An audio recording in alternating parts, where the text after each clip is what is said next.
Hello students, welcome back. मैं हूँ साइली और मैं आपका हमारे क्लास 12 के बैच में फिर से एक बार आपका स्वागत करती हूँ।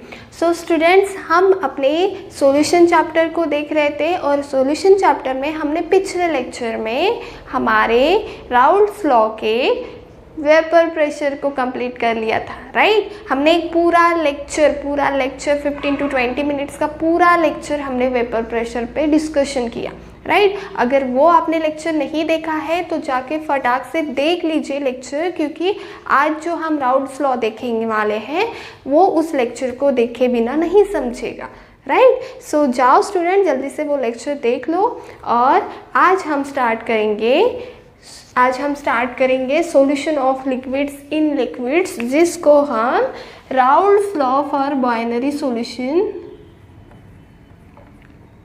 Raoult's law for binary solution भी कहेंगे। ओके, सो स्टूडेंट्स, इस वर्ड से क्या समझ रहा है? हम पढ़ने वाले हैं राउल्ट्स लॉ जो अप्लीकेबल है for binary solution. Binary means, bye means दो होता है, ऐसा सॉल्यूशन जिसमें दो कंपोनेंट्स रहे। दो मतलब सॉल्यूशन क्या होता है? सॉलिड और सॉल्वेंट होता है। ओके, सो ऐसा सॉल्यूशन जिसमें दो कंपोनेंट प्रेजेंट रहे, इसके बारे में हम आज वो राउल्ट्स लॉ देखने वाले हैं। ओके, सो स्टूडेंट्स, हमने पिछले लेक्चर में जो भी पढ़ा था उसको हम थोड़ा सा 2 मिनट में एक बार आपको क्लियर कर देती हूँ हमने क्या पढ़ा था। और मैं आपको ये भी बता देती हूँ साथ ही साथ कि हम उस पर मतलब एक नया कंसेप्ट, उससे एक जो आपको बताना है वो मैं आपको यहाँ पे अभी बता देती हूँ, ठीक है। तो स्टूडेंट्स, हमने क्या बोला था सबसे पहले कि हमने एक कंटेनर लिया था, राइट, जिसमें हमने कहा था कि एक सॉल्यूशन प्रेजेंट है, राइट। नाउ हमने कहा था कि सॉल्यूशन प्रेजेंट है एंड उसमें फिर इवेपोरेशन प्रोसेस होती है, देन कंडेंसेशन प्रोसेस होती है, and when there is an equilibrium between this condensation and equilibrium process, तो हम उस प्रेशर को हम बोलते हैं वेपर प्रेशर। ये हमने समझ लिया था। बट आज थोड़ा सा चेंज ये है कि देखो, अगर मान लो मैं एक ये यहाँ पे कंसीडर करती हूँ कि यहाँ पे जो ये दिख रहा है आपको, ये जस्ट सोल्यूट 1 है, सोल्यूट प्रेजेंट है इसमें। Okay, only solute is present. सुनो, ध्यान से सुनो, ओके, क्योंकि ये जो मैं अभी पढ़ा रही हूँ ये राउल्ट्स लॉ में बहुत इंपॉर्टेंट है। ओके, मतलब कैसे डिनोट करते हैं, किसको कैसे डिनोट करते हैं, ये अभी आपको समझ में आ जाएगा, ठीक है। सो यहाँ पे ये प्योर सोल्यूट प्रेजेंट है, मतलब कोई भी दूसरा कंपोनेंट प्रेजेंट नहीं है, एक ही सिर्फ सोल्यूट प्रेजेंट है। Okay, so vapour pressure applied by the solute क्या रहता है? हम उसको डिनोट करते हैं P01 से। ओके, सो जो वेपर प्रेशर, ये जो सोल्यूट आपको दिख रहा है इस यहाँ पे, ये सोल्यूट जितना वेपर प्रेशर अप्लाइड करेगा उसको हम डिनोट करते हैं P01 से।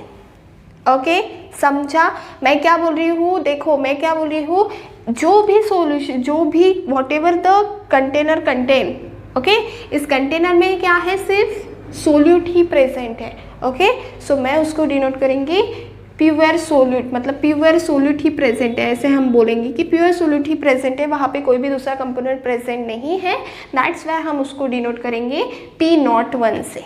ओके, और फिर हम अगर मान लो इस कंटेनर की जगह पे और एक दूसरा कंटेनर है और उस कंटेनर में सपोज अगेन ये जो दिख रहा है ये सॉल्वेंट प्रेजेंट है, only solvent, pure solvent. Okay, only solvent is present there, तो आप ऐसे इसको कैसे डिनोट करोगे?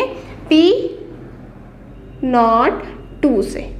ओके, मतलब हम इस प्योर सॉल्वेंट को ऐसे भी बोल सकते, प्योर सॉलिड को हम कंपोनेंट 1 भी कह सकते हैं। आपके टेक्स्ट बुक में ऐसा वर्ड आएगा कंपोनेंट 1, तो फिर आप कंफ्यूज मत होना कि कंपोनेंट 1 क्या है, हमने तो सॉलिड और सॉल्वेंट ही पढ़ा था, राइट। तो ऐसा नहीं है प्योर सोल्यूट, प्योर सॉल्वेंट या फिर सॉल्वेंट सोल्यूट ऐसा ही पढ़ा था, राइट। सो ऐसा नहीं है। देखो, प्योर सोल्यूट को ही हम कंपोनेंट 1 से भी डिनोट कर सकते हैं या प्योर सॉल्वेंट को हम कंपोनेंट 2 से डिनोट कर सकते हैं।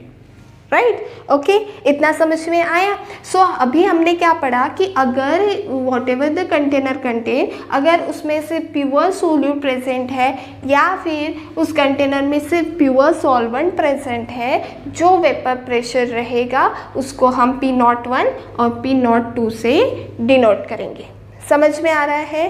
समझ में आ रहा है? जो वेपर प्रेशर रहेगा, वेपर प्रेशर क्या है ये मैंने ऑलरेडी बता दिया आपको, जहाँ पे क्या evaporation process and the condensation process, there is an equilibrium between this two process, है ना, मैंने बताया आपको। सो अभी मत पूछना कि व्हाट इज वेपर प्रेशर, मैं आपको बस अभी डिनोट कैसे करते हैं वो बता रही हूँ, ठीक है। नाउ तीसरा अभी हम एक कंटेनर कंसीडर करते हैं इसी से, ओके।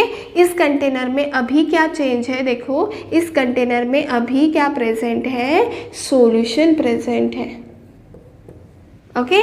नाउ ये सॉल्यूशन क्या होता है आपको पता है, सॉल्यूशन कैसे बनता है, सोल्यूट प्लस सॉल्वेंट से बनता है, राइट। इस सॉलिड और सॉल्वेंट को मैं क्या कंपोनेंट 1 और कंपोनेंट 2 लिख सकती हूँ, तो आप कहेंगे कि yes ma'am you can write component 2 1 और component 2, okay.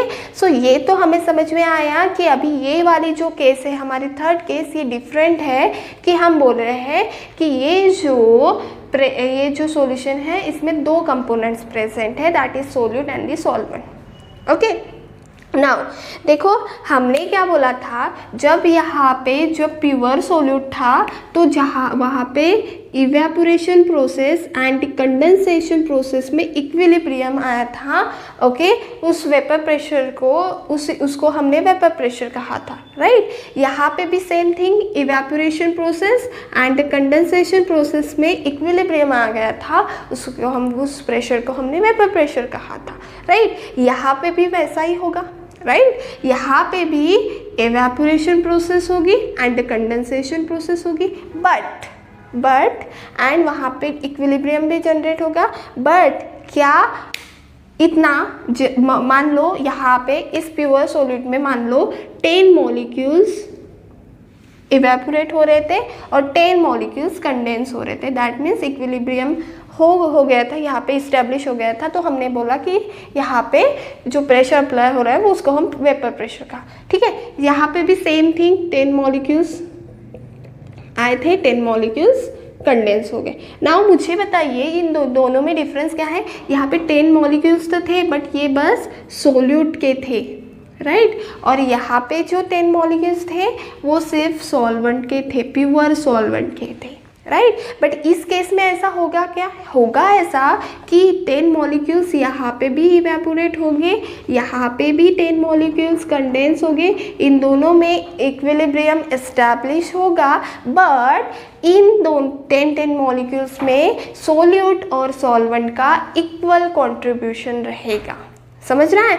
So equal contribution मतलब कैसे कि सोल्यूट जितना प्योर फॉर्म में ये कर रहा था, मतलब इवेपोरेट हो रहा था, उतना प्योर फॉर्म में जितना इवेपोरेट हो रहा था उतना इस फॉर्म में नहीं होगा, इस सॉल्यूशन के फॉर्म में नहीं होगा। मतलब अभी दोनों कंपोनेंट आ गए हैं, राइट। एक सोल्यूट है और एक सॉल्वेंट है, राइट। सो दो कंपोनेंट आ गए हैं, मतलब हाफ उनका कंट्रीब्यूशन रहेगा, पूरा थोड़ी ना रहेगा। देखो ना यहाँ पे पूरा सॉल्वेंट ही था, यहाँ पे प्योर सोल्यूट ही था, बट यहाँ पे सोल्यूट है और सॉल्वेंट है, राइट। सो हम कहेंगे इसमें कि ये जो वेपर प्रेशर रहेगा ये कम रहेगा, मतलब ये vapour pressure of solute and vapour pressure of solvent अगर हम ऐसे डिनोट करते हैं तो ध्यान में रखना, ये वाला जो वेपर प्रेशर ऑफ सोल्यूट है, ये वाला जो वेपर प्रेशर ऑफ सॉल्वेंट है प्योर सॉल्वेंट का, ये जो वाला जो vapour pressure of pure solute है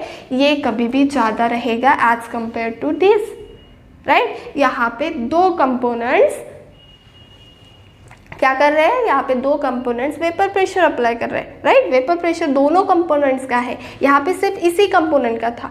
तो कहने का मतलब यही है स्टूडेंट्स कि देखो अभी हम जो पढ़ेंगे तो याद रखना, जब भी मैं आपको कहूँगी कि vapour pressure of pure solute या फिर मैं कहूँगी कि vapour pressure of pure solvent, तो आप समझ जाना vapour pressure of pure solute मतलब P01 की बात कर रहे हैं, right. Vapour pressure of pure solvent की अगर मैं बात कर रही हूँ, मतलब आप समझ जाना कि वहाँ पे सिर्फ कोई भी दूसरा कंपोनेंट, वहाँ पे सॉलिड प्रेजेंट नहीं है, सिर्फ वहाँ पे सॉल्वेंट प्रेजेंट है, या फिर यहाँ पे सॉल्वेंट प्रेजेंट नहीं है, सिर्फ सॉलिड प्रेजेंट है। इस नॉट को ध्यान में रखना, ओके। इस नॉट ये क्या बताता है हमें कि वो जो कंपोनेंट है वो प्योर फॉर्म में प्रेजेंट है, ओके। समझ में आ गया आपको? समझा इतना? तो ये इम्पॉर्टेंट एक कंसेप्ट है while studying Raoult's law. Now students, अभी हम देखेंगे राउल्ट्स लॉ को। अभी हम पढ़ने के लिए पूरे तैयार है राउल्ट्स लॉ को, क्योंकि अभी हमें कंसेप्ट भी समझ रहे हैं कि इसको कैसे डिनोट करना है वो भी समझ गया, ओके। सो अभी हम राउल्ट्स लॉ को समझते हैं। तो सबसे पहले तो हम एक बाइनरी सॉल्यूशन के स्टडी करने वाले हैं, Raoult's law for binary solution, okay.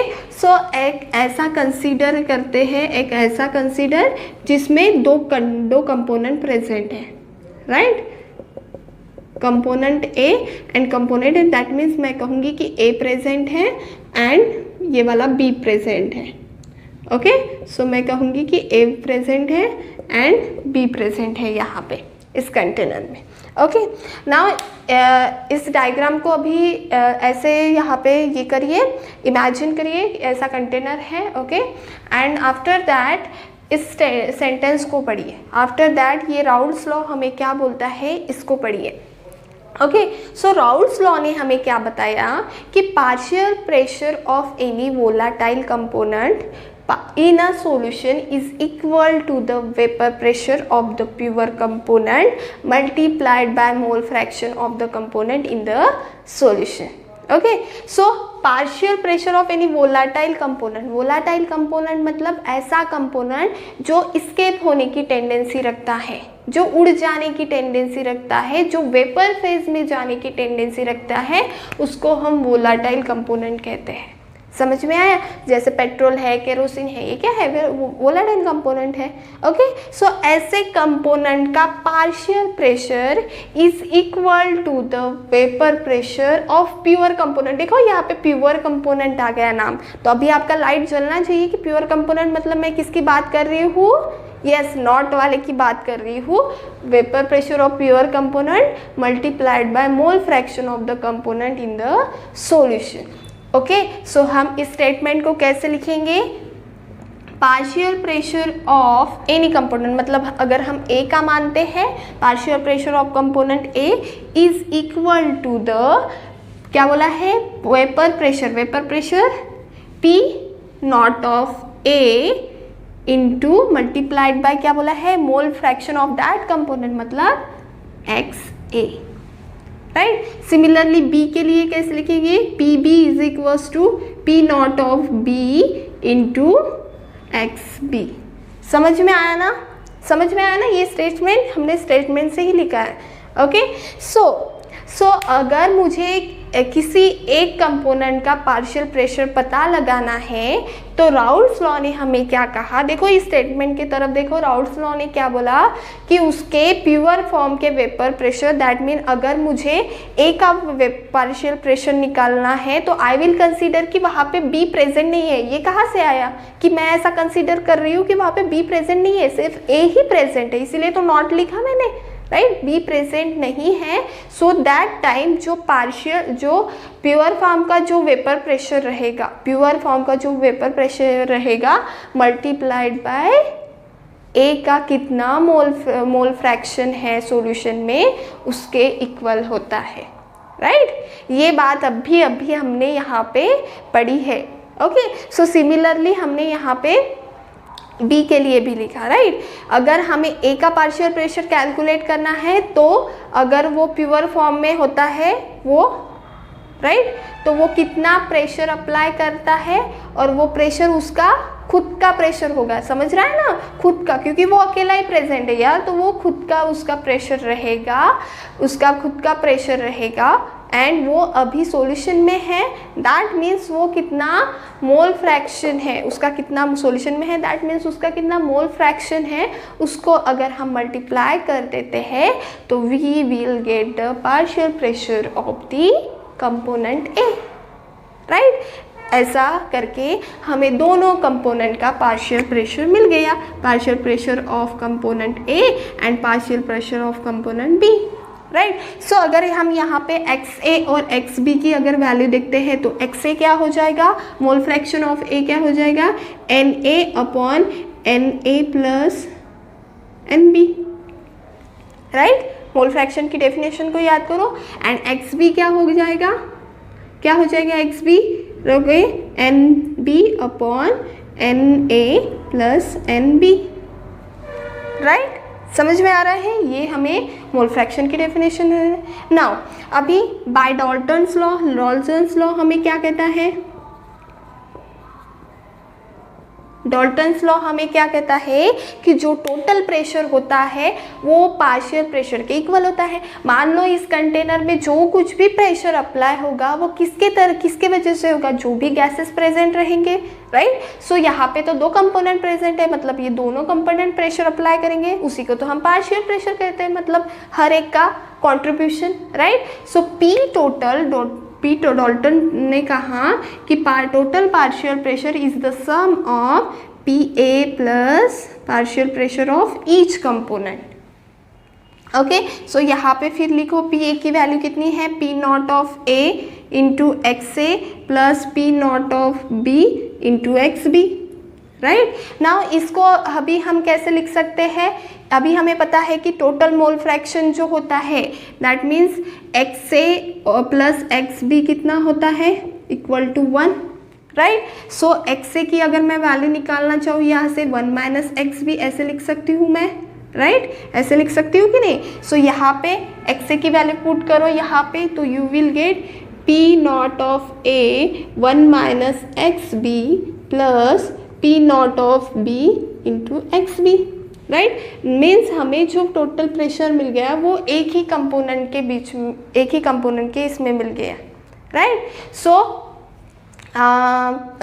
अगर ये क्या मिल गया हमें, एक ही कंपोनेंट के इसमें मिल गया। कंक्लूजन क्या निकाला है इसका हमने कि जो हमें प्रेशर यहाँ पे मिला है, सो इस प्रेशर को हमने कहा कि हम एक ही कंपोनेंट के इसमें लिख सकते हैं, जो भी हमें प्रेशर मिलेगा उसको, राइट। जैसे हमने XA को स्किप करके हमने उसके 1 माइनस XB के फॉर्म में लिखा है, okay. So this is one of the important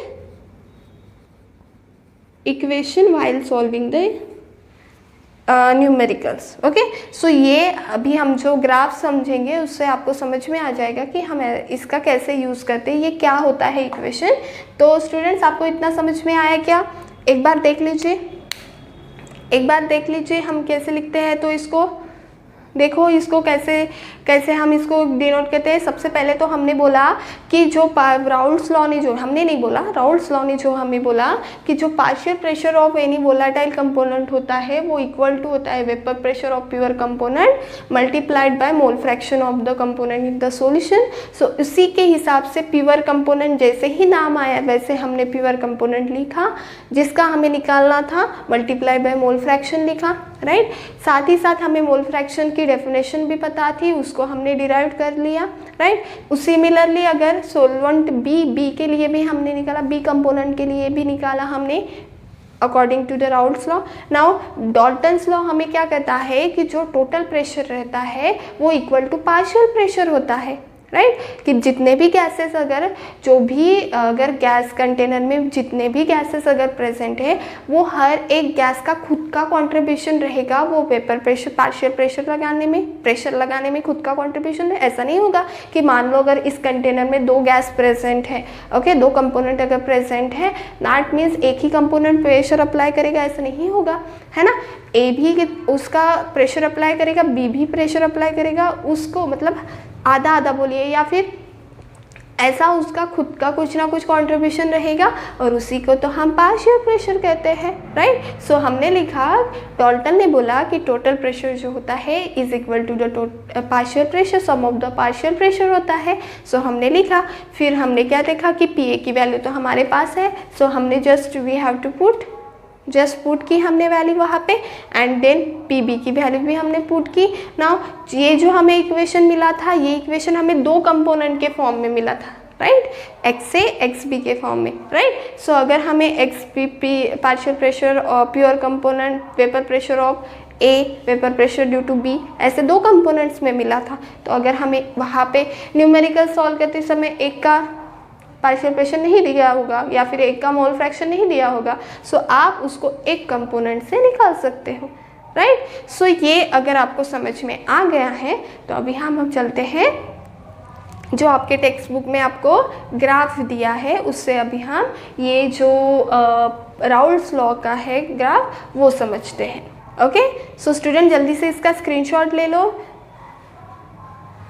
so students अभी हम इसका एक ग्राफ समझेंगे। ओके, देखो एक बात यहाँ पे रख गई कि आप इस टोटल प्रेशर को एक इक्वेशन से ऐसे भी लिख सकते हो कि P total is equals to, अगर आप एक्स बी को अगर कॉमन निकालते हो, राइट, सो आप कैसे लिख सकते हो यहाँ पे P not of A, right, plus X B अगर आप कॉमन निकालते हो तो you will get P not of B minus P not of A, right. So ये हो गया दूसरा इक्वेशन।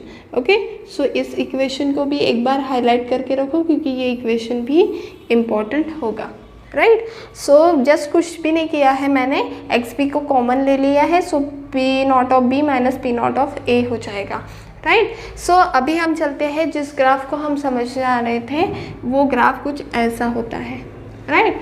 सो देखो स्टूडेंट्स, बहुत स्टूडेंट्स को ये जो ग्राफ है ये डिफ़िकल्ट लगता है क्योंकि वो समझ के उसको पढ़ते नहीं है, वो क्या करते हैं, रट्टा मारते हैं। ग्राफ को कोई रट्टा थोड़ी ना मारता है, अगर आप समझोगे तो आपको पूरा याद आएगा कि कैसे कैसे आपको कहाँ पे क्या क्या डिनोट करना है ना।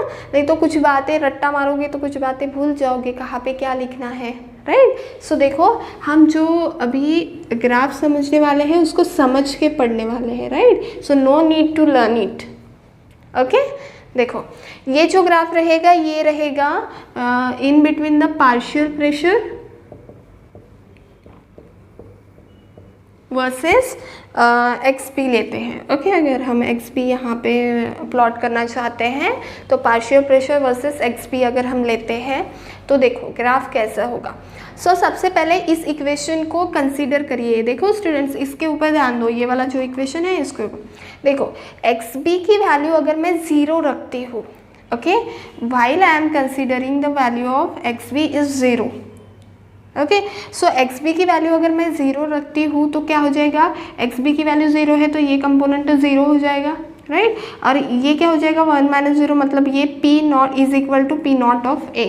ओके, सो मैं ऐसे कंसीडर करती हूँ कि P not of is equal to the P not of A। सो मैं इसको बोल देती हूँ कि पार्शियल प्रेशर के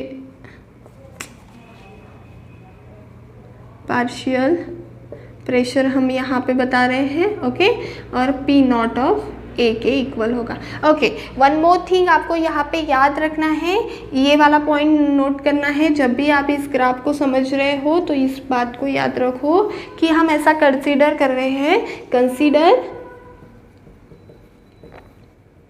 A is less volatile and B is more volatile. Okay, मतलब कंपोनेंट A इज A या A लिख सकते हो या फिर कंपोनेंट A लिख सकते हो। Consider component A is less volatile and component B is more volatile या फिर component 2 is more volatile. Okay, so इसको कंसीडर करेंगे while drawing this graph. Okay, so देखो हमने क्या बोला था कि एक्स बी अगर 0 है, सबसे पहले हमने क्या बोला था कि एक्स बी 0 है, that means it is equal to the P not of A, right. Now अभी एक्स बी की अगर यहाँ पे वैल्यू 0 है, दैट मीन्स एक्स ए की वैल्यू कितनी हो जाएगी, 1 हो जाएगी। That means it is equal to the P not of A, that means X A की वैल्यू कितनी हो जाएगी, 1 हो जाएगी, राइट। अभी हम कंसीडर करते हैं एक्स बी की जो वैल्यू है, अभी इसको अगर आपको कन्फ्यूज़ हो रहा है तो इसको मत देखो, ठीक है। पहले तो एक्स बी की वैल्यू समझो, ठीक है।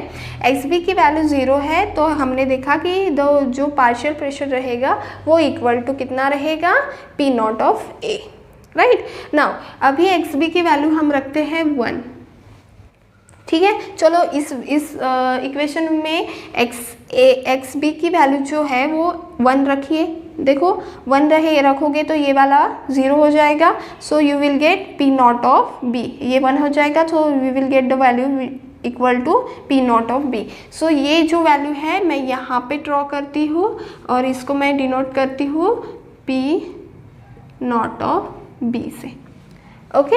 सो आपको दिख रहा है, तो देखो अभी समझ में आ जाएगा। जब हमने वैल्यू एक्स बी की, ओके, एक्स बी की वैल्यू जब हमने 0 रखी तो हमें पार्शियल प्रेशर जो था वो equal to P not of A मिला।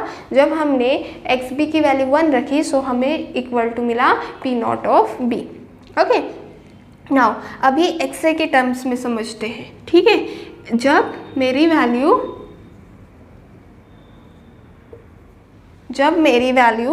0 थी, एक्स बी की वैल्यू 0 थी, दैट मीन्स तब मेरा पार्शियल प्रेशर जो था तो वो किसके वजह से था, तब मेरी वैल्यू थी 1 which is equal to x A, right. मतलब वाइस वर्सा हो रहा है। और जब मेरी एक्स बी की वैल्यू 1 थी दैट मीन्स मेरा कंपोनेंट एक्स ए जो जिसके वजह से प्रेशर था वो 0 था, दैट मीन्स हम ऐसे लिखोगे, राइट। सो अभी हम इसको कैसे डिनोट करें कि मतलब एक्स बी की जो वैल्यू है वो 0 to 1 जा रही, मतलब ये बढ़ रही है, राइट। सो मैं ऐसे डिनोट करती हूँ इसको, राइट। आप अपने समझने के लिए ऐसे लिख सकते हो। और एक्स ए की वैल्यू यहाँ से यहाँ पे कम हो जा रही है, सो मैं इसको उल्टे एरो से ऐसे डिनोट करूँगी, तभी आपको समझ में आ गया, ओके। जब मेरा एक्स बी की वैल्यू 0 थी तो मेरी वैल्यू एक्स ए की वैल्यू जो वेपर प्रेशर था वो किसके वजह से था, एक्स ए की वजह से। और जब मेरा एक्स बी 1 था तो तब क्या था, एक्स ए 0 था, राइट। सो यहाँ पे देखो मुझे क्या मिली value, P not of A and P not of B, okay. Now देखो यहाँ पे मैंने ये पी नॉट ऑफ ए नीचे और पी नॉट ऑफ बी नीचे ऊपर ऐसे क्यों दिखा है, क्योंकि ये अभी काम में आने वाला। ये हमने सबसे पहले कंसीडर कर लिया था कि अगर कोई भी सॉल्यूशन में 2 कंपोनेंट्स अगर प्रेजेंट है तो हम ऐसे मान के जा रहे हैं, हमें पता नहीं, हम ऐसे मान के जा रहे हैं कि एक लेस वोलाटाइल है और एक मोर वोलाटाइल है, ओके। सो आपको समझने के लिए मैंने ऐसा लिखा कि ए जो है वो लेस वोलाटाइल है और बी जो है वो मोर वोलाटाइल है। आप इसको वाइस वर्सा भी कर सकते हैं, आप बोल सकते हैं कि बी मोर वोलाटाइल है और ए लेस वोलाटाइल है, ओके। सो आप ऐसा उल्टा भी कर सकते हैं, या फिर ए मोर वोलाटाइल है बी लेस वोलाटाइल है, ऐसे भी बोल सकते हैं, ठीक है। सो देखो इसीलिए मैंने ऐसे ड्रॉ किया है। नाउ देखो यहाँ पे अगर एक्स ए, देखो एक्स बी की वैल्यू को अगर मैं प्लॉट करना चाहूँ एक्स बी की वैल्यू को, तो ये यहाँ से ऐसे कम होते जाएगी, क्योंकि एक्स बी की वैल्यू देखो यहाँ से यहाँ पे जा रही है तो कम हो रही है, so you will get this point, okay. Now X A की वैल्यू अगर हम यहाँ से यहाँ पे जाते हैं तो ये वैल्यू कम होती जाती है, कम हो रही जा रही है, सो कम होती जा रही है और we will get this point, okay. So ये जो लाइन मुझे मिली है, सबसे पहली ये जो लाइन, ये प्योर कंपोनेंट ऑफ ए है, प्योर सोल्यूट है इसमें, दैट मीन्स प्रेशर जो रहेगा वो is equal to P of A रहेगा, राइट। और यहाँ पे जो रहेगा वो रहेगा equal to the P of B. समझ में आया, धीरे धीरे हम एक एक बात को समझ रहे हैं, ओके। नाउ देखिए, नाउ जो हमारा टोटल प्रेशर रहता है, ये जो हमारा टोटल प्रेशर रहता है उसको हम इस लाइन से डिनोट करते हैं, राइट। ये जो लाइन होती है ये हमारा बताती है कि कितना टोटल प्रेशर यहाँ पे अप्लाई हो रहा है, okay, which is equal to P A plus P B, okay. So ये हो गया हमारा ग्राफ यहाँ पे कंप्लीट। सो अगर अभी आपको क्वेश्चन पूछता है न्यूमेरिकल्स के टाइप में, आपको क्वेश्चन पूछता है कि what is the value of, मान लो अगर हमें एक्स बी की 0.8 के लिए ड्रॉ करना है। सो एक्स बी 0.8 बोला मैंने, ठीक है। तो 0.8 कहाँ आएगा, 0 तो यहाँ पे है, 1 यहाँ पे है, तो एक्स बी की वैल्यू 0.8 कहाँ पे आएगी, यहाँ पे कुछ तो भी आएगी, राइट। सो यहाँ पे मैं अगर 0.8 बोल देती हूँ इस पॉइंट को, सो इसको ऊपर लेके जाओ, टोटल प्रेशर निकालना है, राइट। सो इसको ऊपर लेके जाओ, ये वाला पॉइंट हमें मिलेगा टोटल प्रेशर के ऊपर, ओके। सो इस पॉइंट को हम कैसे लिखेंगे, देखो मैं यहाँ पे एरो करके यहाँ पे लिख रही हूँ, इसको थोड़ा सा कम कर देती हूँ, ठीक है। सो ये जो हमें वैल्यू मिलेगी यहाँ इस पॉइंट पे, तो कितना मिलेगा, देखो इस इक्वेशन को फिर से कंसीडर करो, ओके। सो कितना मिलेगा, यहाँ पे अभी एक्स बी की वैल्यू कितनी है, 0.8। सो कैसे मिलेगा हमें इक्वेशन, लिखो 0 P total is equals to 0.8 into क्या हो जाएगा, P not of B, right, plus P not of 0.8 अगर एक्स बी है तो कितना हो जाएगा, एक्स से 0.2, सो ये हो जाएगा 0.2 P not of A, so you will get the equation like this. तो समझ में आया।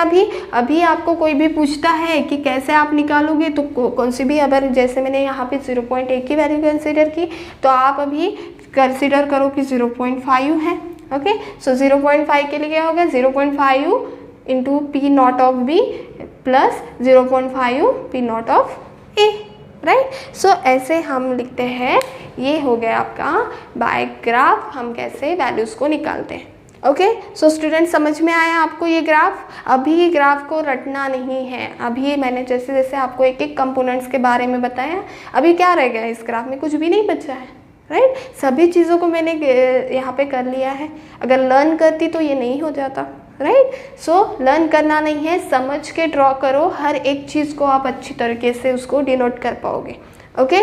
सो स्टूडेंट्स यहाँ पे आज हम अपने राउट्स लॉ को ख़त्म करते हैं, मिलते हैं हमारे नेक्स्ट लेक्चर में। सो तब तक के लिए बाय बाय।